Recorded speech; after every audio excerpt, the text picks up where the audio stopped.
siento que es de verdad, no hay nada como la iglesia. El pueblo de Cristo, de verdad que no hay nada, cero, nada, que ni siquiera se le compare en poquito, o en mucho o en poquito a la iglesia de Cristo. Cuando te pones a pensar, en realidad es un movimiento de hombres y mujeres que tienen una conciencia clara de la presencia de Dios. Y también, no nada más eso, sino encima de eso, es un grupo de hombres y mujeres por todo el mundo, de todo diferente tipo de lenguaje, naciones. Cuando llegamos a Nicaragua y saludamos a unas personas y yo le pregunté, oye, ¿tú conoces a Cristo? Y me dijo, yo sí, lo abracé y dije, eres mi hermano. Y de verdad que uno se pone a pensar, wow, total extraños, pero tenemos tanto en común. Y no nada más eso, sino que hace un tiempo vino la alcaldesa de Chicago, estábamos inaugurando un edificio ahí enfrente de nuestra iglesia, y le mencioné a ella como que tenía mucho en mente, creo que ella tiene que saber, no sé si lo sabrá o no, pero sentí, en realidad la iglesia de Cristo es de todo color, de todo sabor, de todo tipo de personas a lo largo de toda la ciudad. Y yo tengo una teoría, si fuera a sacar mi doctorado en esto, lo escribiría esto. Creo que la gran mayoría de los servicios sociales, sobre todo en los lugares más difíciles, la gente que en realidad es el staff de esos lugares, a largo plazo, los que hacen la diferencia, son creyentes. Porque en su mayoría no son gente que está ahí por el dinero, porque pues servicios sociales no tienen a tener mucho dinero. En su mayoría no están ahí por la recompensa, porque no hay mucha recompensa. Como que para estar ahí y bien y hacer un trabajo que en realidad hace la diferencia, sea maestro de escuela en una escuela difícil, en un barrio difícil, o sea que trabaja en nursing home, con gente ancianos, con enfermos mentales, o de todo tipo de agencias sociales, los que están ahí más a largo plazo, que hacen una diferencia verdadera, tienen que tener como que un motor, algo más aparte de lo que normalmente atrae a la gente, que sería el dinero o la reputación o algo así. Tienen que tener un motor que los mueve. Yo creo que una de las imágenes más bellas que tengo de la iglesia es que en realidad somos un montón de gente que estamos esparcidos toda la semana, cada uno en sus propios barrios, comunidades, trabajos, familias, donde quiera que vives, y una vez a la semana por lo menos nos reunimos y como que reafianzamos quiénes somos, y después una vez más esparcidos por todas las ciudades. Es como la imagen es tan poderosa de que el que diseñó la iglesia es un genio. Traerlos, unirlos y impregnarlos así de una pasión nueva y fresca, visión y misión, y después mandarlos a todo tipo de, en todo el espectro, ricos, pobres, organizaciones, barrios, escuelas, o sea, en todos los lugares. Pero no nada más eso, no nada más hay una pequeña iglesita, un pequeño grupo, sino que está por todas partes. Es la iglesia, no nada más la iglesia no nada más es local, sino es global. Y no nada más es global, sino es universal, ¿no? En otras palabras, a lo largo de toda la historia han habido creyentes, y el impacto de la iglesia normalmente no sale en los periódicos. El impacto de la iglesia normalmente se marca porque los más pobres, los más desesperados, los más terminan recibiendo vida. Hospitales donde se cuidan a gente, totalmente. Una de las historias de la iglesia es que la iglesia, siendo como el objeto más número uno de persecución del Imperio Romano, creció más que cualquier otra organización. O sea, aunque el Imperio Romano con todo su poder quería destruir a la iglesia seguiría creciendo. La clave es que los romanos desperdiciaban a los niños. O sea, si nacía una niña, no querían niña, la tiraban o la dejaban en un callejón, algo así. O si era un segundo niño, si tenía el labio partido, cualquier problema, lo ponían en un lado para desecharlo, que se muriera. Y los cristianos venían y adoptaban a niños, los adoptaban, o sea, y por eso, ¿se acuerdan que hablábamos acerca de darle un nombre cristiano? Tal vez el niño nacía y le llamaban Venus o algo así, y llegaban y le daban un nombre cristiano, Sofía, o algo así. En otras palabras, empezaron a adoptar a los más pobres, a los desechados, y esos pobres desechados enamorados de Cristo seguían sirviendo a los más pobres y los más desechados. En la sociedad normal, en el planeta, hay más desechados que ricos. En otras palabras, hay mucho más para alcanzar y para amar. La iglesia nunca sobresale así en apariencia. Es like, wow, esta iglesia, qué emocionante. Sino la iglesia tiende a sobresalir amando a los que nadie ama. Pero pues hay muchísimo de eso, todos nosotros, ¿no? Y de verdad que cuando me pongo a pensar en la iglesia, es como si estuviera hablando de una nietita que todavía no tenemos, ¿no? Dice, ay, cómo amo la iglesia, porque de verdad, ¿ven? Es increíble el poder de la iglesia.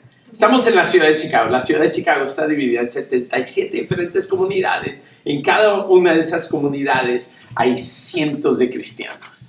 Algunos son negros, otros son blancos, otros son latinos, otros son asiáticos, otros de todo tipo hay egipcios, hay filipinos, hay por todas partes, por toda la ciudad. Cristo tiene un plan. Amén. Y la gran mayoría de ellos no salen en las noticias, no son los famosos, los que llenan estadios, simplemente constantemente amando a sus vecinos. Esta mañana me gustaría tomar unos momentos para hablar acerca de el servicio en la iglesia. Es como si fuera la clave increíble de Cristo. De verdad, es como una estrategia que no puede ser destruida. Es el servicio en la iglesia. Y lo vimos ya anoche, es el versículo de Filipenses capítulo 2, versículo 4, cada uno debe velar, no solo por sus propios intereses, sino también por los intereses de los demás.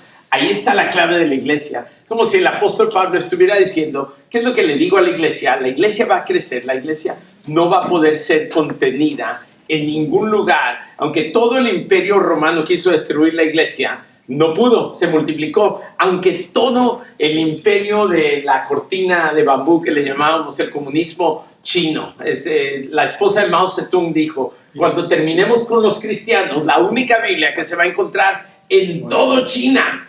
O sea, aprisionaron a pastores, a líderes, con cadenas, rompiendo piedras. Cuando terminemos con los cristianos, la única Biblia que se va a encontrar en todo China va a ser en un museo.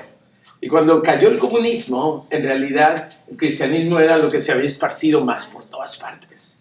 De tal manera que nada ni nadie lo puede detener. Y si tú preguntas, bueno, ¿cuál es el motor? ¿Cuál es la gasolina de la iglesia? Es este versículo.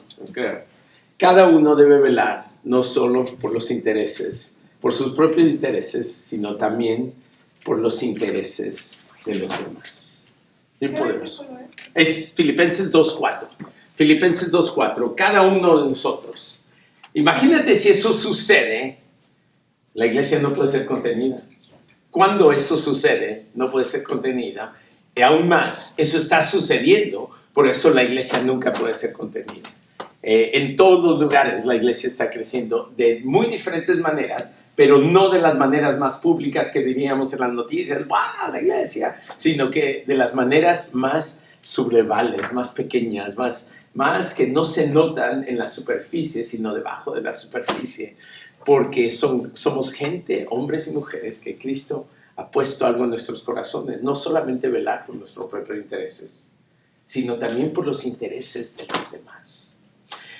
Entonces les dije que acabo de cumplir 53 años y yo tuve una crisis alrededor de los 40. Fue una crisis de verdad bien profunda, porque empecé a pensar, cumplí 40 años y corrí el maratón de Chicago. Y cuando terminé de correr el maratón de Chicago, creo que una semana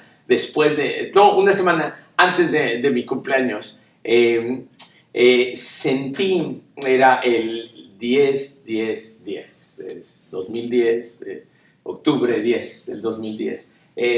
sentí, wow, 40 años. Como que ya estoy a unos cuantos años de los 45 y de los 45 te resbalas a los 50 y se acaba tu vida. Eso era lo que pensaba. Yo pensaba, wow, cuando llegue a los 50 ya se acabó la vida, ya no hay razón para vivir. Eso era lo que yo pensaba cuando estaba en mis 40. Dije, ya estoy como que, no te me vayas, vida. Y siento que en esos tiempos de lucha Dios me dio una visión para envejecer. Y esa visión de verdad que me ha llenado un montón de gozo. Y Lili, algo que me pasó cuando cumplí 50 años, yo estaba pensando, Señor, ¿y qué significa esto? Quiero como una visión clara para esto. Y estaba orando con un pastor que ustedes conocen que se llama George Sosa. Estaba orando con él el principio del año, creo que fue el día 3 de enero del año cuando cumplí 50 años. Yo le conté, no tengo visión de cómo vivir esta nueva temporada de mi vida. Y él me dijo, déjame orar por ti. Cuando empezó a orar, en algún momento él dijo, el Señor, dale júbilo. Y como que eso se me quedó en la mente y cambió todo. Esa palabrita júbilo, los judíos tomaban 7 por 7 son 49. El 50 año era el año de júbilo. El año de júbilo significaba, en este año no hagan nada, simplemente disfruten, perdonen las deudas que cualquiera tenga. Entonces, si tú tenías deudas, perdones todas las deudas. Imagínate cómo sería el país de Estados Unidos si perdona todas las deudas. Había baile en la calle, o sea, todas las deudas de la universidad, de los coches, de las casas, la tarjeta de crédito, eso sería fiesta. No nada más eso, sino a los encarcelados, déjenlos salir, son libres, como cantamos, libre. Y la herencia que era familiar, que habíamos perdido a lo largo de los 49 años, regresen en su herencia. En otras palabras, la herencia nada más era tierra. Si yo estaba viviendo sin casa, ahora de repente tengo de nuevo mi lotecito que era de mi familia, una vez más mío, un tremendo gozo. Y sentí que Dios me dio una nueva visión para envejecer. Y pensé, wow, mis 50 años, es como si fuera un bebé, nuevecito, y de aquí en adelante otros 49, 7 semanas de 7. Durante ese tiempo el Señor ha estado cambiando mucho mi corazón, pero no me he podido liberar de una imagen que tengo en mi mente. Por alguna razón el Señor me ha dado la oportunidad de ir a compartir mucho en universidades y pues la gran mayoría de los jóvenes son de la edad de mis hijos, ¿no? Y estoy ahí parado predicando muchas veces. Siento que una visión me ha estado cautivando mi mente. Y la visión es de que si yo pudiera de alguna manera viajar al pasado y encontrarme a mi yo mismo de 18 años, ¿qué le diría? No le diría los números de la lotería o algo así. ¿Qué le diría? Apuéstale, yo no sé a quién va a ganar el mundial. Sí, ¿qué le diría de verdad? Y piensa en ti. ¿Qué te dirías a tus 18 años? Y es interesante que cuando el cielo constantemente le habla a la tierra, en otras palabras, cuando constantemente un ángel se le presenta a alguien en la Biblia, ¿qué es lo primero que siempre le dice? ¿Qué le dice? No tengas miedo. No temas. No tengas miedo. Es interesante. Eso es lo más constante que el cielo es lo primerito. Tengo otro mensaje, pero lo primero que te tengo que decir, no tengas miedo. Es interesante. Creo que los ángeles por todo el universo nos ven y dicen, esto es porque están tan controlados por el miedo. Tan controlados por el miedo. Tal vez tú y yo, si yo me encuentro a mi yo de 18 años y le dijera, Paco, lo más importante que te puedo decir, no tengas miedo. Dice, no tengo miedo a nada. Pero el cielo como que nos ve y dice, estos están tan controlados por el miedo. Yo sé por qué. Todo lo que hacen es como que está rodeado de miedo. Y por eso el cielo normalmente viene, tal vez tiene otra meta, pero lo primero que dice, a propósito, esto es extra, esto es gratis. Dice, no tengas miedo. Cuando escuchamos este versículo,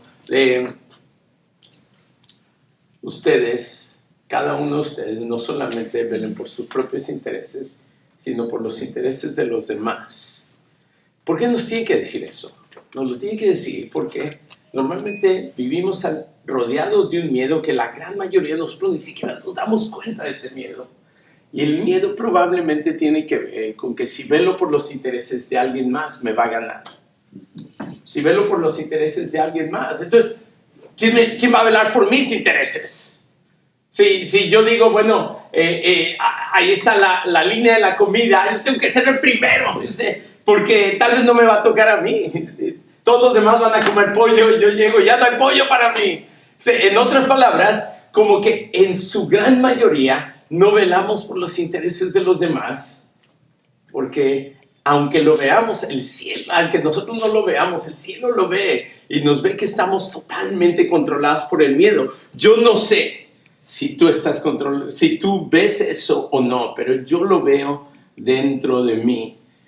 Cuando nos ponemos a pensar en nuestros propios intereses en cuanto a dinero, finanzas, propiedades, familia, mi salud, mi reputación, mi educación, mi éxito, mis vacaciones, mis hijos, mi felicidad. ¿Quién más está interesado por todo eso? Entonces yo tengo que velar por eso, a expensas de todos los demás. Pero el apóstol Pablo nos da una visión totalmente diferente. Y por eso esta mañana me gustaría, es interesante, el apóstol Pablo, es la carta de Filipenses. Sin abrir tu Biblia, ¿hay algún versículo en Filipenses o alguna imagen, alguna historia que te viene a la mente de inmediato de todo Filipenses? Son 4 capítulos. ¿Algún versículo que te sabes, que memorizaste, o alguna historia, alguna referencia o algo que quieras mencionar acerca de Filipenses? ¿Qué es algo que te acuerdas de Filipenses? El que sea. Todo lo puedo en Cristo. Todo lo puedo en Cristo que lo fortalece. Si Dios es conmigo, ¿quién contra mí? Amén. 4:6. 4:6 ¿qué? Por nada estén Filipenses. Por nada estén afanosos, pero en todo den gracias. Nada estén afanosos. ¿Alguien más? Gócense siempre en el Señor. Gócense. Les vuelvo a decir, gócense, gozaos en el Señor. ¿Alguien más? Algo más. La primera imagen que a mí siempre me viene es de 2 hermanitas. Eubodia y Sintique peleándose. Es el capítulo 4. Es toda esta carta, pero en el centro de toda la carta está un canto. El canto de los cristianos. Se cree que es uno de los cantos más antiguos de nuestra fe. O sea que de los tiempos de Cristo, claramente basado sobre los tiempos de Cristo, donde el apóstol Pablo no nada más está escribiendo algo del mismo, sino está repitiendo algo que los cristianos cantaban. Y él le añade esto y él dice que cada uno de ustedes no nada más vele por sus propios intereses, sino por los intereses de los demás. Completen mi gozo en tener la misma actitud que hubo en Cristo. Y después él canta el canto. El canto lo llamamos como... en el griego es el título, es el kenosis. Kenosis significa el que él mismo se vació a sí mismo. Es la actitud de todos ustedes como cristianos. Simplemente sigan el ejemplo del que nos dijo, síganme. Síganme. Entonces, como seguidores, como discípulos, sigan, ¿no? Y entonces se encuentra en el capítulo 2, empezando en el versículo 5, 6, 7, 8, 9, 10, 11. Y en esos versículos... el apóstol Pablo dice que Jesús, quien siendo Dios, no se vio a sí mismo, su deidad, como algo de que agarrarse, decir, no, yo soy Dios, sino que tomó toda su deidad y la puso a un lado y se rebajó haciéndose hombre. Y después nos dice el apóstol Pablo, no nada más hombre, sino totalmente siervo. Y se hizo hombre y todo eso lo hizo por nosotros. El apóstol Pablo está simplemente dándonos un ejemplo acerca de estas palabritas. Nuestra actitud, nosotros deberíamos de no nada más velar por nuestros propios intereses, sino los intereses de los demás. Y el primer ejemplo que nos da claro es Cristo.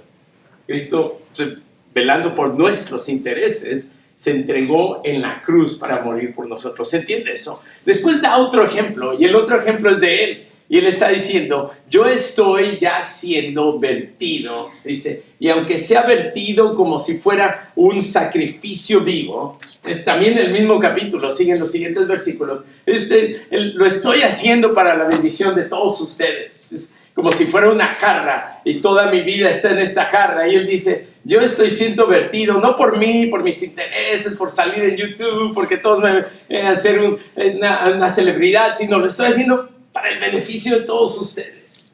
Después nos da un tercer ejemplo. El tercer ejemplo es de Timoteo. Dice, no tengo a nadie como Timoteo. La gran mayoría me han abandonado, pero Timoteo no. Y el último ejemplo es el ejemplo que me gustaría leerles. Es el ejemplo de un hombre que se llama Epafrodito. Me gusta esa palabra, Epafrodito. ¿Alguien aquí que se llama Epafrodito? Es un buen nombre. ¿Alguien que esté planeando en tener niños y que les quiera poner Epafrodito? Si quieres ir conmigo, tal vez no es muy... Si quieres ir conmigo, Filipenses capítulo 2, versículo 25. Tienes que saber algo más antes de leerlo. Es que la iglesia de Filipenses, el apóstol Pablo la había sembrado. ¿Cuándo la sembró? Pues cuando Pablo y Silas estaban en la cárcel y juntos alababan al Señor. Y Pablo cantaba y Silas oraba, pero todos alababan al Señor, alaba. Y en ese tiempo ellos fundaron la iglesia, estaban paseando por ahí, los metieron a la iglesia, los maltrataron, pero Cristo los usó para empezar una iglesia ahí. Y esa iglesia se convirtió en una iglesia que amaba al apóstol Pablo, amaba. Y en el momento en el que el apóstol Pablo está escribiendo esta carta a la iglesia en Filipo, él está en la cárcel en Roma. Y ellos lo aman y no saben cómo está. Entonces ellos deciden enviarle una ofrendita para ayudarles.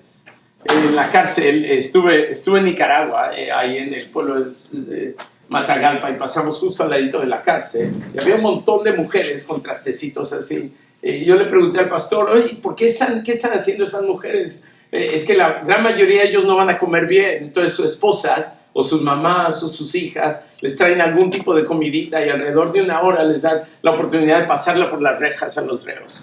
Y si no tienen eso, no comen. O no comerán bien, pero el apóstol Pablo estaba en la cárcel en Roma y el imperio romano no se preocupaba de que alguien lo iba a demandar por no tratar bien a los prisioneros. Si iba a comer es porque alguien le iba a traer de comer. Si iba a tener una cobija es porque alguien le iba a traer una cobija. No había la idea de justicia dentro de la cárcel. Y la iglesia de Filipo dijo, ¿está Pablo en la cárcel? Vamos a enviar a alguien que lleve nuestro amor. No nada más que le diga que lo amamos, sino nuestro amor en una forma palpable. Y ese alguien que escogieron fue Epafrodito. Entonces lee el capítulo 2. En el capítulo 2, empezando en el versículo 25. Si alguien quiere leerlo en voz alta para todos, adelante. Y así me puedo tomar mi café por mí. Mas tuve por necesario enviaros a Epafrodito, mi hermano y colaborador y compañero de milicia, vuestro mensajero y ministrador de mis necesidades. ¿Continúa? Ajá. Hasta el 30. Hasta el final ya. Porque él tenía gran deseo de veros a todos vosotros y gravemente se angustió porque habíais oído que había enfermado. Pues en verdad estuvo enfermo, a punto de morir, pero Dios tuvo misericordia de él, y no solamente de él, sino también de mí, para que yo no tuviese tristeza sobre tristeza. 28. Así que le envío con mayor solicitud, para que si al verle de nuevo, os gocéis y yo esté con menos tristeza. 29. Recibirle, pues, en el Señor con todo gozo y tener en estima a los que son como Él. 30. Porque por la obra de Cristo estuvo próximo a la muerte, exponiendo su vida para suplir lo que faltaba en vuestro servicio por mí. Amén, en vuestro servicio por mí. El apóstol Pablo aquí dice varias cosas de él. Entonces, Epafrodito, lo que entendemos, el apóstol Pablo está diciendo, él llegó y él cumplió el servicio que ustedes me dan. Él menciona, Epafrodito es el mensajero de ustedes y mi ministro. O sea, esto es lo que él dice. Él viene a traerme noticias de ustedes, a traerme el amor de ustedes, comunicármelo, pero también al hacer eso él se ha convertido en el que me ha ministrado a mí, el que me ha ungido con salud cuando yo la necesitaba. Es bien poderoso. Es la iglesia de Filipo, todos querían ir a ver a Pablo, pero no todos podían. Entonces escogieron a Epafrodito. Y en el camino algo le pasó a Epafrodito. ¿Qué le pasó? Se enfermó casi al punto de estar en la muerte, pero no dejó el regalo. Y no dijo, ese Pablo, de todos modos, quién sabe, hasta estará muerto. Sino que en medio de su propia enfermedad llegó hasta encontrarse con Pablo en la cárcel. Yo me imagino a Pablo estando en la cárcel, yo ni siquiera me lo puedo imaginar. Estaba en las catacumbas ahí en París, y quién sabe qué eran como catacumbas, pero en una cueva tal vez ahí debajo de todo el imperio romano. Y de repente alguien, el apóstol Pablo lleva ahí días, meses, semanas, no ve, congelado, frío, no ha comido mucho, y de repente oye su nombre, Pablo, Pablo. Dice, suena como indiscutiblemente yo conozco esa voz, Epafrodito. Y cuando se ve, pues ve que Epafrodito está blanco, y está blanco, y está como que enfermo, y quién sabe qué tipo de enfermedad, y se abrazan. Yo no sé si pueden abrazar a través de rejas o lo que sea. Y Epafrodito le da el regalo que es la iglesia de Filipo. Y él dice, él vino a completar su regalo para mí. El completar eso es algo que el apóstol Pablo habla de ello en Colosenses, diciendo que él tiene el privilegio, que Cristo nos ha dado el privilegio de completar los sufrimientos de Cristo como iglesia. Completar los sufrimientos. En otras palabras, es de cruzar todo el planeta para dejarle saber a otros el amor de Cristo. Y es lo mismo que está diciendo acerca de Epafrodito. O sea, él dice, yo sé que la iglesia de Filipo me ama, pero cuando llegue Epafrodito, ahora lo sé claramente. O sea, esa visión que yo tengo de la iglesia ahora está totalmente completa. Ahora totalmente lo puedo ver, porque Epafrodito llegó aquí y me lo comunicó, no nada más con su regalo, sino con su presencia, con su sacrificio para mí. Pero notan algo, él está hablando acerca de cada uno de nosotros, no nada más velamos por nuestros propios intereses, sino también por los intereses de los demás. Y dice ahí que Epafrodito está preocupado por algo. ¿Por qué está preocupado Epafrodito? ¿Qué es lo que le carga en el corazón a Epafrodito? Y por esta razón Pablo decide, se los voy a enviar de nuevo. En el versículo 27, ¿qué es lo que le carga a Epafrodito? Creo que sí. ¿Tristeza? Sí, pero tristeza, ¿por qué? Por la vida de... es Por el mensaje que había recibido de la vida muerta. Sí, ¿Para qué nutría tristeza? sí, muy bien, pero ¿por qué está triste? Porque está enfermo. Su mensajero. Es no nada más porque está enfermo, sino por algo aún más grande. creo que es 28, Pablo. Que tiene que ver con su enfermedad. Pero, o sea, él no nada más está sintiéndose mal acerca de sí mismo, que está enfermo, sino está sintiéndose mal porque la iglesia va a escuchar que él está enfermo y se van a preocupar por él. Es interesante. Pablo está bien claro. Epafrodito no nada más está sintiendo mal acerca de sí mismo, sino lo que aún le cae más mal, y lo está preocupando más, es que ustedes escuchen y que ustedes se preocupen por él. Él no quiere ser carga para ustedes. Es como uno de los ejemplos más claritos. Este es el cuarto ejemplo que el apóstol Pablo da acerca de sus intereses. Cada uno de ustedes no nada más vele por sus propios intereses, sino por los intereses de los demás. Esta es la historia de Epafrodito, pero hay algo en lo que me gustaría tomar unos minutos para pensarlo. Lo que quiero hacer es esto, vean conmigo, no sé si en tu Biblia usa la misma palabra, pero en Filipenses capítulo, creo que está en el capítulo 1, en el versículo 5, Pablo está hablando acerca de la iglesia de Filipo y lo menciona en varias diferentes maneras. Alguien que tenga el versículo 5, ¿qué dice acerca de la iglesia? Si alguien lo lee en voz alta. Filipenses 1:5. Por vuestra comunión en el Evangelio desde el primer día hasta ahora. Muy bien, comunión en el Evangelio. Aquí en mi Biblia dice, porque ustedes han participado en el Evangelio conmigo desde el primer día. Entonces, estamos participando juntos.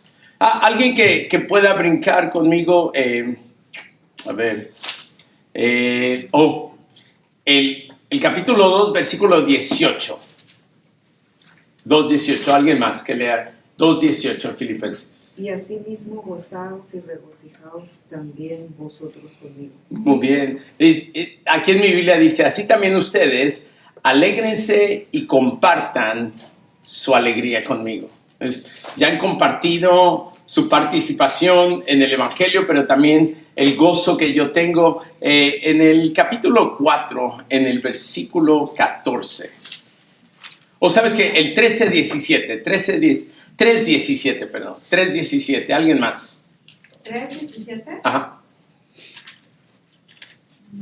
Hermanos, sigan todos mi ejemplo y fíjense en los que se comportan conforme al modelo que les hemos dado. Muy bien, entonces no nada más mi gozo, no nada más el Evangelio, sino que compartan mi ejemplo, sigan mi ejemplo. En el capítulo 4, versículo 14. 4:14. De todos modos, han hecho bien al compartir conmigo en la dificultad por la que ahora atravieso. Amén. Entonces, sin embargo, han hecho bien en participar conmigo en mi angustia. Entonces, hay una participación. Y fíjense en el versículo, creo que es el versículo siguiente, el 17, es la parte final del 15. Versículo 15. Si alguien más quiere leer el versículo 15. Y sabéis también vosotros, oh filipenses, que al principio de la predicación del Evangelio, cuando partí de Macedonia, ninguna iglesia participó conmigo en razón de dar y recibir, sino vosotros solos. Sí, excepto solamente ustedes. El apóstol Pablo tiene esta sensación, esa iglesia participa conmigo en todo, en el Evangelio, en ofrendas para que el Evangelio se esparza, en mi gozo, en mi ejemplo. O sea, en otras palabras, estamos totalmente unidos en corazón. Aunque yo esté en la cárcel, en otro país, en otra ciudad por allá, su amor está conmigo. Cuando habla acerca de este versículo, que todos nosotros no nada más velemos por nuestros propios intereses, sino velemos por los intereses de los demás, está hablando acerca de lo más profundo de ser iglesia. La iglesia que no nada más es una persona que vela por sí mismo, la iglesia que no nada más vela por su iglesia, la iglesia que no nada más vela por sus propios intereses, sino los intereses de los demás, es la verdadera iglesia y no puede ser detenida. No hay cadenas que puedas ponerle a este tipo de iglesia que la va a detener. Me gustaría mostrarte algo, tomar nada más unos cuantos minutos y después te quiero dar 2 ejemplos y terminar con esto. Es la descripción que el apóstol Pablo usa para Epafrodito. Si quieres ir conmigo al versículo 25. El versículo 25 dice que Epafrodito obviamente es el enviado de ustedes y también se ha convertido en el ministro que yo necesitaba para ministrarme en mis necesidades, pero hay 3 maneras progresivas en las que el apóstol Pablo describe a Epafrodito. ¿Cuál es la primera manera en la que él lo describe en ese versículo? Perdón, Es capítulo 2 de Filipenses, versículo 25. Gracias. Epafrodito, ¿cómo lo describe? Hermano. Mi hermano. Muy bien. Al pensar en hermano, ¿qué es un hermano? Si viniera alguien de otro planeta y dice, hey, ¿qué es hermano? ¿Tú qué le dirías? ¿Cómo describes un hermano? ¿Tu mejor amigo? Oh, bueno, tal vez, pero pues eso también podría ser tu esposa. Entonces digo, ¿qué es un hermano? Alguien que da todo sin condición. Pero eso puede también ser tu esposa, ser tu mamá. ¿Qué es un hermano? El hijo de mis padres. El hijo de mis padres es alguien que es parte de mi familia, es el mismo hijo de mis padres. Es la explicación más clara. ¿Qué es un hermano? Alguien que comparte la familia. ¿No? Comparte familia. Entonces el apóstol Pablo está escribiendo esta carta, está diciendo, Epafrodito, que es mi hermano, somos parte de la misma familia. Pero como que se queda ahí diciendo, ya, pero hay un montón de otras personas que eso es verdad para ellos. Hay un montón de gente por todo el mundo que somos parte de la misma familia de fe. Entonces lo describe de una segunda manera. ¿Cuál es la segunda manera en la que lo describe? Mi hermano, colaborador. ¿Qué es un colaborador? Alguien que te ayuda. Alguien que comparte La misión. Y está dentro de la palabra, colaborador. Comparte labor, ya está. Entonces, un hermano dice, wow, Epafrodito es mi hermano en Cristo. ¿Cómo está, hermano? Que Dios le bendiga, hermano. Muy bien. Es hermano tal vez porque se le había olvidado el nombre. El hermano. Un día estábamos en un retiro y dijimos, el que se memorice los nombres de todos, le damos un regalo. Y alguien levanta la mano y dice, oh, wow, te lo sabes todos. Dice, sí, el hermano, la hermana, el hermano. Dice, entonces dice Epafrodito. Ahí dice Pablo, ok, Epafrodito es mi brother, es mi hermano, es hermano en la fe. ¿Qué es ser hermano? Es porque compartimos la misma fe. Que estamos todos nosotros, compartimos la misma fe. Pero después dice, pero es más, Epafrodito es mucho más que eso. Y entonces lo que dice es colaborador. O sea, no nada más viene a la iglesia, dice, hermano, ¿cómo está, hermano? Que Dios le bendiga. Sino que colabora, o sea, comparte conmigo el labor. Pero como que Pablo está escribiendo y dice, si es hermano, compartimos la misma familia, si es colaborador, compartimos el mismo trabajo, pero es más. Compañero de milicia. Compañero de milicia. ¿Qué es un compañero de milicia? El ejército. Compañero de lucha. Compañero de lucha. Ese hombre está compartiendo los balazos. Si alguien te está disparando a ti, no. Compañero de milicia no es un hermano que dice, voy a hablar por ti, que te vaya bien. No es un colaborador que dice, ¿sabes qué? Deberías de tener arma. Sino es alguien que dice, estamos los dos mismos en el mismo hoyo donde el enemigo nos está disparando. ¿Se ve la diferencia? Pablo está diciendo, wow, es mi hermano, pero es mucho más. Es mi hermano, sí, claro, sí es mi hermano, pero también comparte conmigo la obra, el trabajo, lleva la carga de la obra conmigo, hace. Pero es muchísimo más. ¿Cómo se dice foxhole en español? Trinchera. La trinchera. Es mi compañero de trinchera. Si hay bombas, me caen a mí y le caen a él igualito. Si hay balazos, me caen a mí y me caen a él también igualito. O sea, no es cualquiera. Y una imagen que yo siempre he pensado un montón. Digamos que como iglesia decimos, bueno, esta es nuestra mesa, no tanto la gente, sino esta es nuestra mesa. Decimos, bueno, ¿a qué iglesia vas? Bueno, yo voy a la iglesia de esta mesa. Entonces, qué bien, qué bien. Y si decidimos, ¿sabes qué? La iglesia está en un lugar donde no debería de estar, ¿por qué no la movemos para allá? Entonces, un hermano es alguien que dice, esta es mi mesa. Dice, sí, la vamos a mover para allá. Dice, wow. Y se para y ve mientras están moviendo la mesa y dice, ¿sabes qué? No están moviendo la mesa muy bien. Dice, es que no se prepararon bien para mover la mesa. Se va moviendo la mesa, la van moviendo. Y el hermano nada más está diciendo, bueno, sí es mi mesa, pero pues nada más como que da opiniones acerca de la mesa, de mover la mesa. Un colaborador dice, wow, vamos a mover la mesa, pues yo muevo las sillas. Dice, muevo la silla. Dice, bueno, gloria a Dios, el domingo yo serví moviendo sillas, amén. El compañero de milicia es el que se mete debajo de la mesa y dice, yo llevo la carga junto con otros más, y la carga es sobre sus hombros y lleva la mesa hasta el otro lado. Una diferencia totalmente diferente. Tal vez el hermano dice, bueno, yo comparto familia, pero no comparto nada más. No muevo un dedo. De todos modos es mi familia, es mi mesa, es mi casa, es mi hogar. El colaborador hace algo. Dice, oh, yo llevo esta silla, o yo llevo esta pata. Pero el compañero de milicia es el que se mete por debajo y dice, todo el peso de esto, yo también lo llevo junto conmigo. ¿Por qué? ¿Porque quiere un título? ¿Fama? Dice, no, porque algo ha sucedido dentro de su corazón, que la actitud de Cristo lo ha movido para no nada más velar por sus propios intereses. Dice, bueno, es que viene el domingo a las 10 de la mañana, pero es que tengo que ir a comer con unos amigos. Ese es mi interés. Sino que dice, hay algo que está sucediendo en esta familia de fe. Y hay una misión que Dios nos ha dado. De tal manera que yo siento que a lo largo de estos años hemos estado desarrollando un poquito de más astucia en afirmar ancianos. Tito capítulo 1, versículo 4, dice la palabra de Dios que Pablo le dijo a Tito, la razón por la que te dejé en Troas es para que cumplieras lo que falta. Se termina lo que falta. Hay ¿cómo dice? Cabos no atados.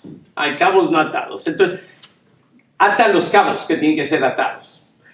No sabemos qué es eso, pero creo que tiene que ver con la siguiente frase que le da el apóstol Pablo. ¿Sí es 4? ¿Sí es 1:4? ¿O 1:5? Mauricio. Es 5. Es 1:5. Sí. ¿Qué dice? Sí, dice, por esta causa te dejé en Creta. En Creta, no Troas. Sí. Para que corrigieses lo deficiente y establezcas ancianos. Y establecéis ancianos en cada ciudad, así como yo te mandé. Amén, muy bien. Entonces le está diciendo, hay cosas que no están terminadas, tienen que ser corregidas, tienen que ser afirmadas. Y establece ancianos. Hace unos años yo empecé a sentir, creo que Dios me está llamando a otro lado, a otra nueva tarea. Y creo que iba unido con los 50 años. Dios tiene algo más. Y pasé varios meses preguntándole al Señor, ¿cuál es la siguiente tarea? Y repetidas veces salió Tito capítulo 1, versículo 5, diciendo, hey, todavía no has terminado algunas cosas aquí. Lo que no has terminado es establecer ancianos. Y empezamos a pensar muchísimo más profundamente en esto. Y me he hallado con que llegar a ser anciano, en realidad es algo, no tanto anciano de edad, sino anciano de alguien que cuida a la iglesia. Obviamente el apóstol Pablo nos da varias diferentes descripciones de qué buscar cuando, incluyendo ahí en Tito, qué buscar cuando estás buscando un anciano, pero de una manera muy práctica yo he empezado a buscar tres cualidades en personas. La número 1 es la gente que ora por la iglesia. O sea, en otras palabras, soy parte de esta iglesia, pero en realidad yo me convierto en un compañero de milicia cuando yo oro por la iglesia, no nada más por la iglesia en general, Señor, te pido por la iglesia en la mirada, sino que oro por las familias en la iglesia, por las personas. Esta persona está enferma, tal vez no nos conocemos muy bien, pero en mi propia casa yo doblo rodillas y Señor, te pido por esa hermana. Y cuando empiezo a pensar, este matrimonio está pasando por dificultades, yo no soy líder, yo no tengo nada que ver con ellos, yo no los voy a aconsejar, pero Señor, te pido que traigas salud a sus vidas, que restablezca su matrimonio. Me encuentro con alguien que está pasando alguna dificultad, tal vez en el mismo domingo, que estamos ahí celebrando juntos. Oye, ¿puedo orar por ti? Gente que ora por la iglesia. Es gente que está debajo de la mesa, cargando. Es un compañero de milicia. Y es alguien que verdaderamente ha sido transformado por el ejemplo de Cristo, de que velar no nada más por sus propios intereses, ore por mí, sino alguien que dice, wow, puedo orar por otros. ¿Se entiende bien eso? O sea, alguien que ora por otros. La segunda cosa es alguien que no nada más vela, sino que alguien que yo digo, wow, me gustaría que más gente fuera como esta persona. O sea, es un ejemplo. Alguien que ora por los demás y alguien que digo, wow, más hombres de la iglesia deberían de ser como este hombre. Más mujeres de la iglesia deberían de ser como esta mujer. Más matrimonios de la iglesia deberían de ser como este matrimonio. Más padres de la iglesia deberían ser como este papá. Más hijos de la iglesia deberían de ser como este hijo. Más trabajadores de la iglesia en sus trabajos deberían de ser trabajadores como esta persona es. Más yo no sé, más gente generosa, más gente en la iglesia debería ser tan generosa como esa persona, tan hospitalaria como esa. En otras palabras, gente que yo digo, wow, ese es un ejemplo. Yo deseo ser más como esa persona. Yo deseo que esa persona se convierta como en un espejo que refleja más en otros lo que Cristo ha hecho en él, a otras personas, que otros empiezan a seguir su ejemplo. ¿Se entiende eso? Entonces, alguien que ora por la iglesia, alguien que es ejemplo, yo digo, wow, pues más gente debería ser así. Y la tercera es alguien que se remanga las mangas y entra en la situación. Una situación, algo que tiene que ser dicho, algo que tiene que ser alguien que tiene que abrir la Biblia. Están todos comiendo por ahí y alguien dice algo y dice, oh, ¿sabes qué? Vamos a ver lo que la palabra de Dios dice. En otras palabras, se involucra, se entera de que la hermana está durmiendo con su novio por allá y pues somos amigas y pues yo voy a ir a hablar con ella. Le voy a decir, oye, ¿qué está pasando en tu relación? En otras palabras, que se involucra en ello. Sabe que alguien está pasando por dificultad económica, no va y presenta un programa para la iglesia, sino que dice, oye, yo te voy a ayudar, te puedo ayudar. En otras palabras, se preocupa por el rebaño, sin ser un pastor, simplemente es alguien que entra debajo de la mesa y dice, Dios me ha puesto en esta mesa, yo voy a ayudar a mover esta mesa hacia adelante, avanzar hacia adelante. No nada más un hermano que da opiniones, de que sí, qué buen sermón o no. No nada más un colaborador que es bueno, todo esto es bueno, que dice, hey, yo ayudo moviendo esta silla, gracias, qué bien, nos vemos. Sino también alguien que dice, yo me voy a meter por debajo, voy a ayudar a mover esto hacia adelante. No sé si se entiende eso.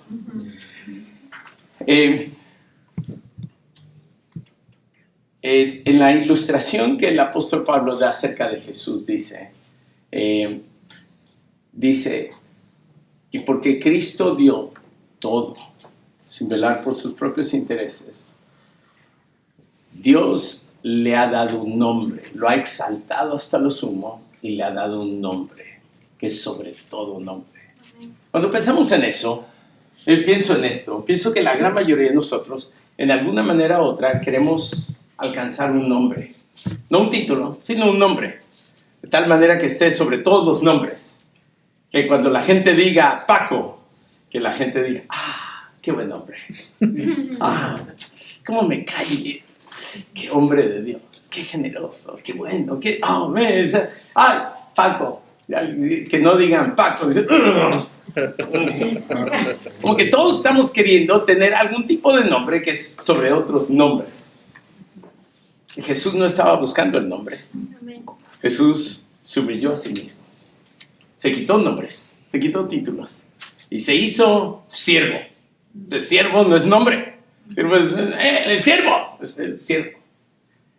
Y por eso Dios lo exaltó hasta lo sumo y le dio el nombre. Lo que el apóstol Pablo nos está diciendo es que todos nosotros deseamos un nombre, pero en realidad la motivación del nombre no transforma nada. Amén. El que nos da el nombre es el que tiene el poder para ver nuestro corazón y Él siempre nos da el nombre. Dice en Apocalipsis que a la iglesia dice, el que venciere yo le daré una piedrita. ¿Se acuerdan de eso? Sí. Y tendrá un nombre escrito. Nombre escrito. Ese es tu nombre. Nombre que yo voy a leer mi piedrita. Mi piedrita va a decir Paco. Y lo que voy a sentir, total amor. Yo soy Paco. ¿Quién eres tú? Soy Paco. No soy nadie más. No soy grande. Simplemente Paco. Y me va a llenar de gozo. Y otros van a decir, wow, tú eres Paco. Wow, tú eres Paco, eres mi hermano. Eres también mi colaborador, mi compañero en milicia. Una cosa más. Y después les doy un ejemplo ya. Uno de los versículos favoritos que tengo está aquí en este capítulo 2, en medio de todos los ejemplos que da el apóstol Pablo. Está en el versículo 15, dice, háganlo todo, 14, háganlo todo sin quejas ni contiendas, versículo 15, para que sean intachables y puros, hijos de Dios, sin culpa, en medio de una generación torcida y depravada. ¿Bajo qué versículo? Capítulo 2, versículo 15. En esta generación, en esta oscuridad oscura, depravada, en ella ustedes brillan como estrellas en el firmamento. Yo venía con el pastor Jorge manejando después de aquel lado de Los Ángeles para este lado de Los Ángeles. Estoy bien emocionado.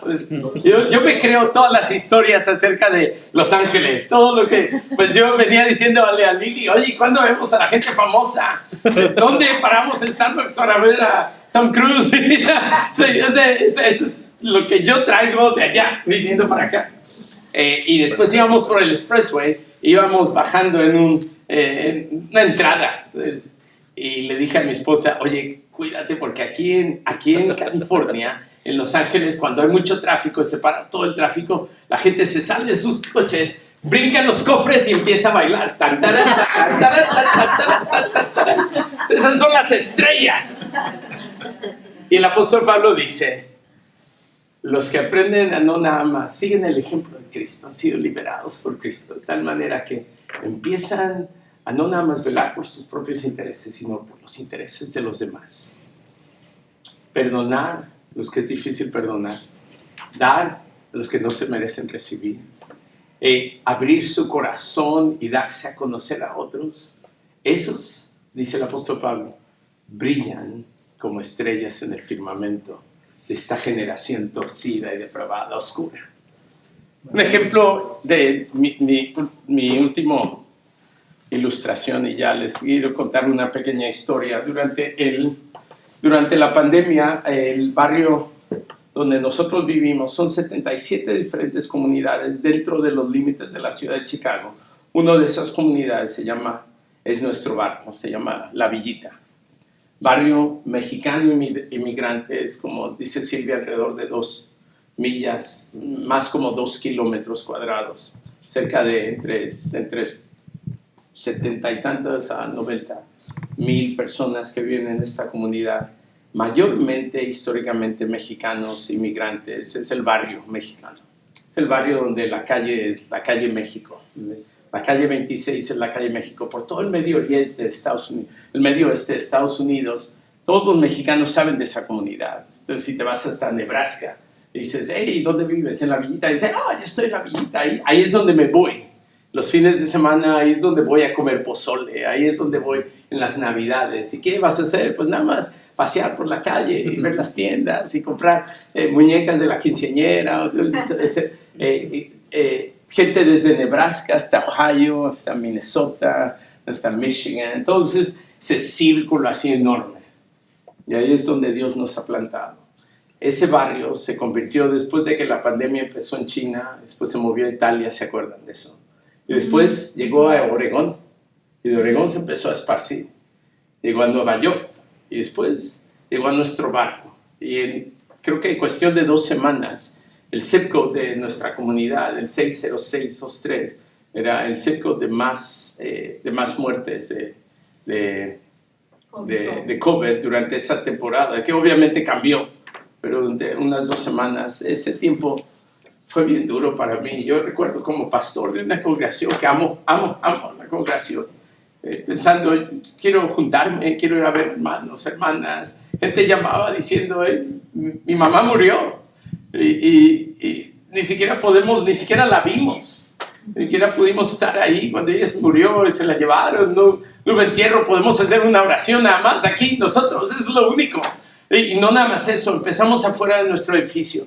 Pusimos un mural grande y cada día añadíamos nombres de gente de nuestra comunidad que iba muriendo.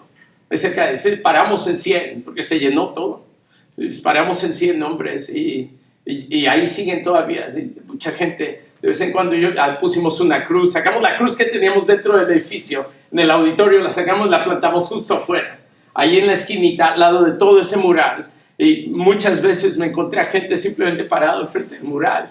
Dice, hey, ¿cómo está? Esa es mi mamá. Así. Me recuerdo yo ir caminando por lo único que hice durante la pandemia es me salía y caminaba por las calles de nuestro barrio, oraba, hablaba por teléfono, llegaba fuera de las casas de los hermanos, saludaba. Es como, Dios me ha dado un corazón de pastor. Nunca creí que iba a ser pastor, pero es simplemente el corazón de orar por las familias, de las personas, de la iglesia de Cristo, de intentar ser ejemplo para ellos y después meter mis manos, estar involucrado. Un día iba caminando y alguien me llamó y me dijo, hey, el esposo de Guille, yo no conocía al esposo de Guille, pero Guille trabaja en nuestro food pantry, el esposo de Guille acaba de morir. Y yo pensé, wow, ayer estuve con Guille en el pantry que ella estaba dando comida y estaba como a 2 cuadras de la casa de Guille. Llegué y pensé, pues es la pandemia. ¿Se acuerdan cuando teníamos que usar guantes y máscara y todo? Y cuando llegabas a la casa te decían, quema la ropa. Y si no la puedes lavar, quema la ropa. Cámbiate todo. Justo en esa temporada. Llegué y pensé, su esposo acaba de morir. Y dijeron, él llegó del trabajo, se acostó y se murió. Y bueno, ¿y el cuerpo dónde está? Ya se lo llevaron. Entonces yo llegué como unos minutos después de eso y pensé, pues, yo voy a entrar. Yo voy a entrar y le voy a dar un abrazo a esta mujer. Entré y ella estaba llorando y cuando la abracé, lloró sobre mi hombro por un montón. Y todo este tiempo estoy pensando, Silvia me va a regañar. Silvia me va a regañar. Dice, ¿por qué entraste a esa casa? Y come y todo. Y pensé, sí, es verdad, tal vez me muero. ¿Quién sabe? O sea, uno sabe. Y entonces salí de la casa y iba caminando y la imagen que yo sentí fue la imagen que me vino a la mente, fue la imagen de Egipto, cuando el ángel de la muerte iba pasando por casas. Yo no sé cómo, la palabra de Dios no lo describe claramente, pero sí dijo que hay un terror, unas voces de dolor, que un gran llanto que se levantó de todo Egipto. Y me imagino eso, yo me imaginaba a mi comunidad de la misma manera, gente llorando, no los oía, pero en esta casa, en esta calle, en este lugar, aquí alrededor hay otro muerto, hay otro muerto, hay otro muerto, y llanto totalmente y un sentido de desesperación. Simplemente agarró mi corazón y de repente alguien me llama por teléfono y yo normalmente pues estoy así, no contesto. Pero vi y en el teléfono una de esas personas llenas de gracia, con nombre, que es gente de gracia, sí, que su nombre ves su nombre y dices, necesito hablar con alguien como esta persona. Y le contesté la llamada y me dijo, oiga, pastor, tenemos un problema. Y yo dije, me dijo, bueno, pues el problema que mi esposa y yo tenemos es que nos acaba de llegar un cheque de estímulos del gobierno. Sí, y estábamos aquí pensando, eso es lo que me dijo, estábamos aquí pensando, sería bien bonito este cheque para remodelar la cocina, o irnos de vacaciones, o comprar un coche nuevo, algo así, dar el down payment para un coche nuevo, varios miles de dólares. Sí, pero nuestra iglesia está sufriendo, hay mucha gente perdiendo familia.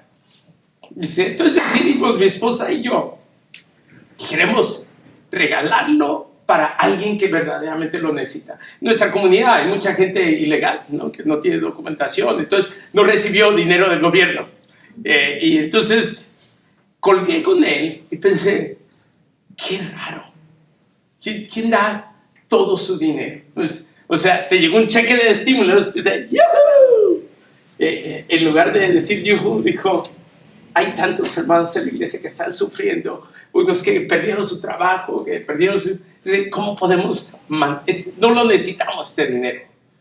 ¿Cómo lo damos a otros? Antes de llegar a la casa, sonó el teléfono una vez más. Y era otra familia diferente diciéndome exactamente lo mismo.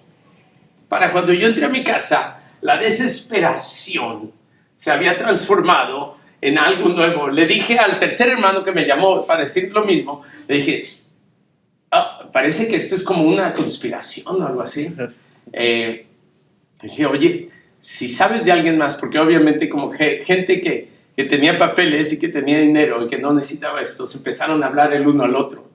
Le dije, oye, ¿por qué no contactas a todos con los que has hablado? Y entramos a una reunión de Zoom.